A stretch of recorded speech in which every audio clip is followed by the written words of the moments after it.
মিডিয়াতে রিপোর্ট হচ্ছে যে তদন্তের মধ্যে যাদের নাম আসছে এখন পর্যন্ত 4 জন অ্যারেস্ট হয়েছে, তো ওদের পুলিশের যে একটা এখতিয়ার আছে ওদেরকে গ্রিল করা বা ইন্টারোগেশন করার জন্য, এভাবে সিবিআইকে দেওয়া বা সেন্ট্রাল এজেন্সিকে ইনভেস্টিগেশনটা এখন তো স্পেশাল ক্রাইম ব্রাঞ্চ করছে, সিবিআইকে দেওয়ার কোনো প্ল্যান কি আছে? না, আমাদের পুলিশ যথেষ্ট, আমাদের এখানকার যে তারা এতদিন ধরে তো এগুলো হয়নি কোনোদিন। যে পরিমাণে এখন পুলিশি অভিযানে এই ধরনের যে নেশা সামগ্রী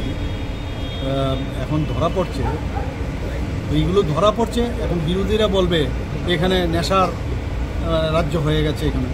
কিন্তু আগে তো এগুলো হতো না, এখন তো এগুলো হচ্ছে, আপনারা দেখছেন, এবং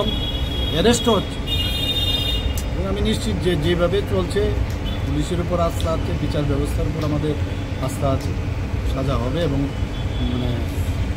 ত্রিপুরা পুলিশে এটাকে ক্রাইম ব্রাঞ্চে কন্টিনিউ করে, ক্রাইম ব্রাঞ্চকে দেওয়া হয়েছে, মানে আমার মনে হয় যে সাফিসিয়েন্ট, ভালো কাজ করছে।